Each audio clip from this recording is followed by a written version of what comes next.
सभी छात्र छात्राओं को मेरा नमस्कार। मैं धर्मवीर मीणा, सहायक आचार्य इतिहास, राजकीय महाविद्यालय बूंदी, आप सभी विद्यार्थियों का ऑनलाइन कक्षा अध्यापन में स्वागत करता हूं।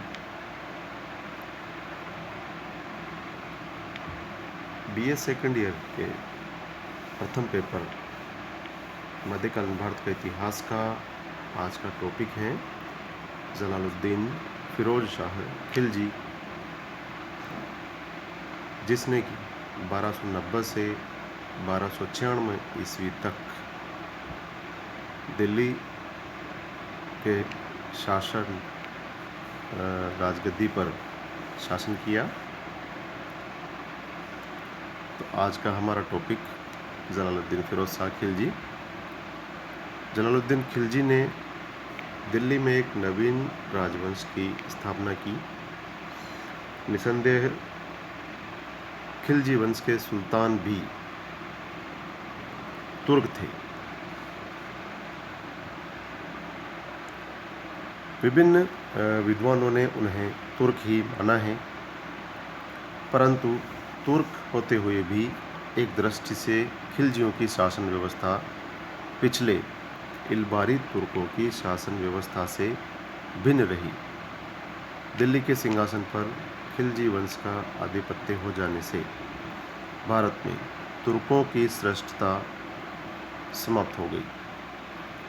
खिलजियों का विद्रोह मुख्यतया भारतीय मुसलमानों का उन तुर्कों के विरुद्ध विद्रोह था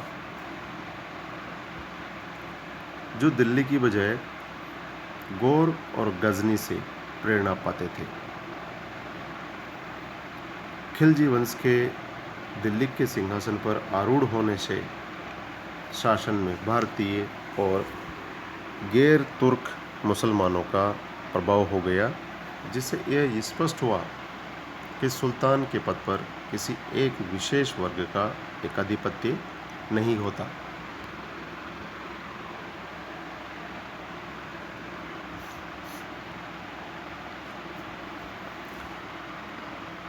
मामलुक सुल्तानों के शासनकाल पर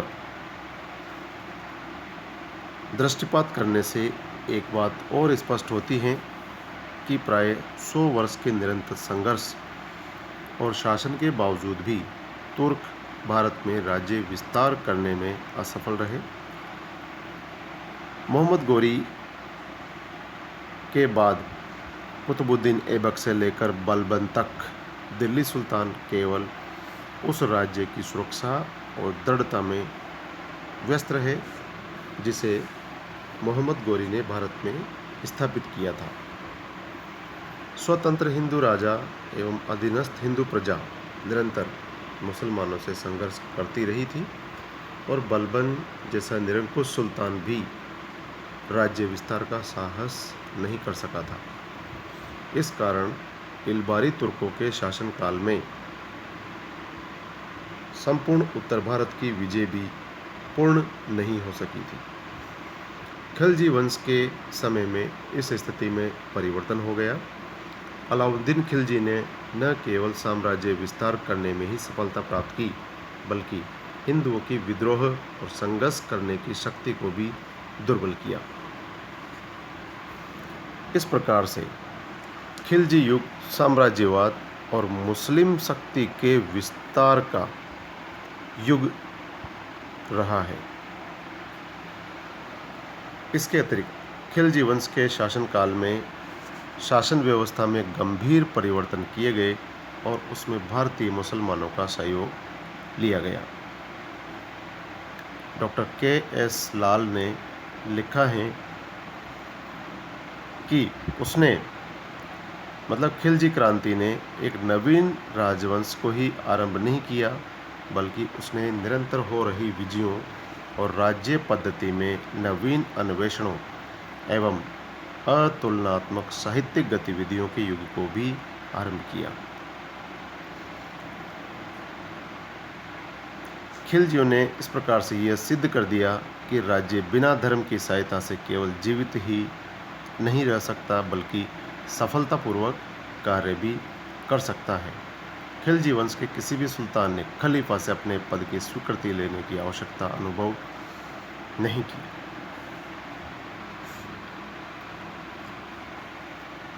आगे हम बात करते हैं जलालुद्दीन फिरोज शाह खिलजी की। प्रारंभिक जीवन के बारे में हम बात करें तो जलालुद्दीन के पूर्वज पर्याप्त समय पहले भारत में आकर बस गए थे। तुर्क सुल्तानों की यह लोग सेवा में थे। जलालुद्दीन ने अपनी योग्यता से सर-ए-जहाँदार अर्थात शाही अंगरक्षक के पद को प्राप्त किया और बाद में सामना का सूबेदार बना। उस पद पर कार्य करते हुए उसने कई अवसरों पर मंगोल आक्रमणकारियों का मुकाबला किया और सफलता प्राप्त की। सुल्तान केकुबाद ने उसे दिल्ली बुलाया, शाइस्ता खान की उपाधि दी और आरिज़-ए-ममालिक अर्थात सेना मंत्री का पद भी उसे दिया। इस प्रकार जलालुद्दीन एक योग्य सेनापति था और केकुबाद के अंतिम दिनों में सेना मंत्री के पद पर यह कार्य कर रहा था। इसके अतिरिक्त वह भारत में खिलजी कबीले का प्रधान और दरबार के गैर तुर्की मुसलमानों के दल का नेता भी था। तुर्की सरदारों ने गैर तुर्की सरदारों की शक्ति को नष्ट करने के लिए महत्वपूर्ण सरदारों को कत्ल करने की योजना बनाई। उन सरदारों में एक जलालुद्दीन खिलजी भी था। इस कारण उसने उन तुर्क सरदारों के नेताओं का विरोध किया और अंत में अपंग केकुबाद और क्यूमर्स और सुल्तान शमशुद्दीन को समाप्त करके दिल्ली के सिंहासन को अपने अधिकार में कर लिया। 13 जून 1290 ईस्वी को केकुबाद द्वारा बनाए गए अपूर्ण किलोखरी अर्थात दिल्ली के पास का यह एरिया है जिसे किलोगढ़ी के महल के नाम से भी जाना जाता है। उस महल में जलालुद्दीन ने अपना राज्याभिषेक किया और वह सुल्तान बन गया। सुल्तान बनने के अवसर पर जलालुद्दीन 70 वर्ष का वृद्ध व्यक्ति था और वृद्धावस्था की दुर्बलता उसके चरित्र में स्पष्ट प्रकट होने लगी थी। यद्यपि वह एक योग्य सेनापति था परंतु वह युद्ध प्रिय नहीं रह गया था। वह अत्यधिक उदार और सहिष्णु बन गया था। उसने तुर्की सरदारों और पिछले शासनाधिकारियों को संतुष्ट करने का प्रयत्न किया। विद्रोह को ही नहीं अपितु लुटेरों एवं ठगों तक को क्षमा कर दिया। षड्यंत्रकारी अमीरों को व्यक्तिगत शौर्य प्रदर्शन द्वारा अथवा उदारता से अपने पक्ष में करने का प्रयत्न किया और अंत में अपनी अविवेकपूर्ण उदारता के कारण अपने भतीजे के षड्यंत्र में फंसकर वह मारा गया। भतीजा अर्थात अलाउद्दीन खिलजी ने षड्यंत्र पूर्वक जो है जलालुद्दीन फिरोज शाह खिलजी का कत्ल किया। जलालुद्दीन ने सुल्तान के पद की प्रतिष्ठा के अनुकूल न तो व्यवहार किया और न ही उसके अनुकूल उसकी महत्वाकांक्षा रही। जब वह कुछ माह पश्चात बलबन के लाल किले में गया तब वह बाहर के फाटक पर ही घोड़े से उतर गया और बलबन के सिंहासन को देखकर वह रो पड़ा तथा उसने सिंहासन पर बैठने से इनकार कर दिया। जलालुद्दीन ने एक धार्मिक मुसलमान की भांति अपनी वृद्धावस्था के समय को शांतिपूर्वक व्यतीत करने के अतिरिक्त कोई अन्य इच्छा व्यक्त नहीं की। जलालुद्दीन का राजवंश से कोई संबंध नहीं था और दिल्ली के नागरिक जो एक लंबे समय से इलबारी तुर्कों को ही शासन का अधिकारी मानते आ रहे थे, जलालुद्दीन और खिलजियों के शासन करने के अधिकार को स्वीकार करने को तत्पर न थे। तुर्की सरदार खिलजियों को गैर तुर्क मानते थे। इस कारण वे खिलजियों से घृणा करते थे और उन्हें शासक स्वीकार करने में स्वयं को असम्मानित अनुभव करते थे। ऐसी परिस्थितियों में सुल्तान की उदारता और सहिष्णुता को गलत समझा गया। महत्वाकांक्षी व्यक्तियों ने जलालुद्दीन को सिंहासन से हटाने के लिए विद्रोह और षड्यंत्रों का सहारा लिया तथा उसके खिलजी सरदारों में उसके प्रति विश्वास नहीं रहा। वास्तव में दिल्ली सल्तनत को उस समय जलालुद्दीन जैसे उदार सुल्तान की आवश्यकता नहीं थी, बल्कि एक कठोर और अनुशासन प्रिय शासक की आवश्यकता थी। जलालुद्दीन का व्यवहार और नीति इसके प्रतिकूल थी।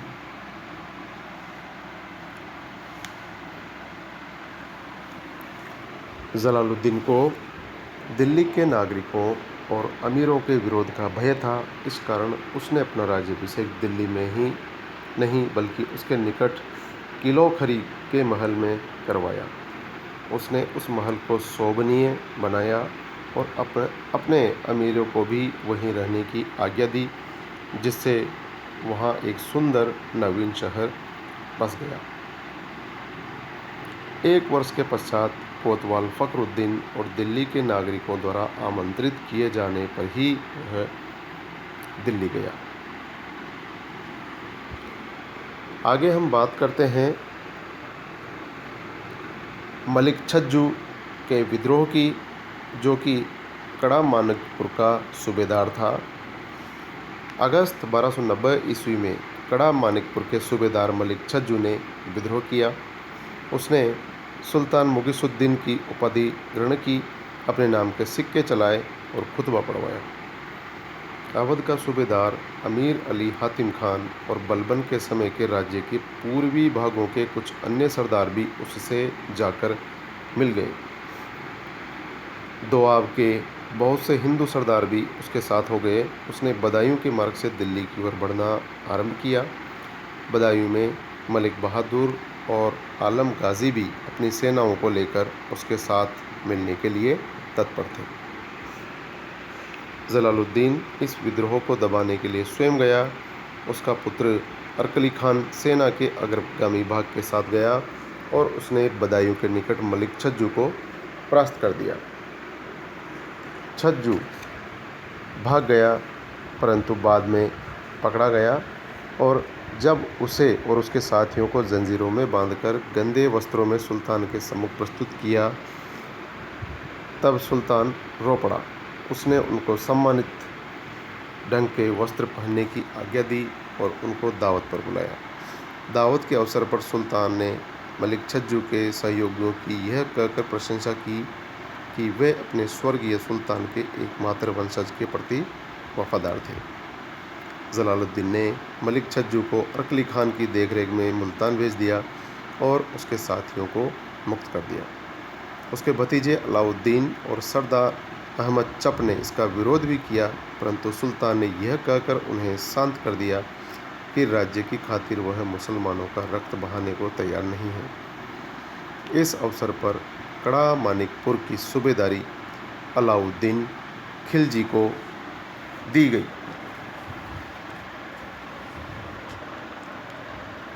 कड़ा मानिकपुर मध्य युग में एक सूबा था अर्थात प्रांत था, जो कि वर्तमान में उत्तर प्रदेश में यह आता है। यह दो गढ़ों कड़ा व मानिकपुर से मिलकर बना है, जो कि गंगा नदी के दोनों किनारों पर आमने सामने स्थित है। तो मलिक छज्जू को मुल्तान भेजने के बाद में कड़ा मानिकपुर की सूबेदारी, इस सूबे की सूबेदारी अलाउद्दीन खिलजी, जो कि जलालुद्दीन फिरोज शाह खिलजी का भतीजा था, उसको दी गई और अंत में 1296 ईस्वी में इसी क्षेत्र में दोनों नदी के दोनों किनारों के मध्य नाव में अलाउद्दीन खिलजी ने अपने चाचा जलालुद्दीन फिरोज शाह खिलजी की हत्या की थी।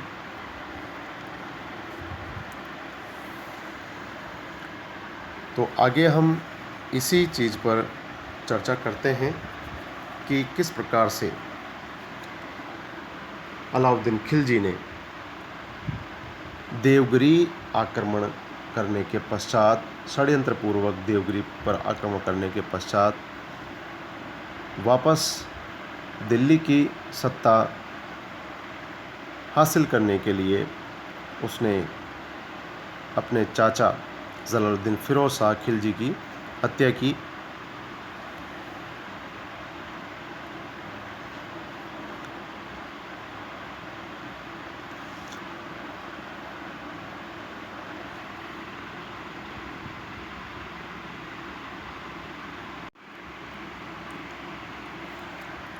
आगे के अध्याय में हम इसी बिंदु पर चर्चा करेंगे। धन्यवाद।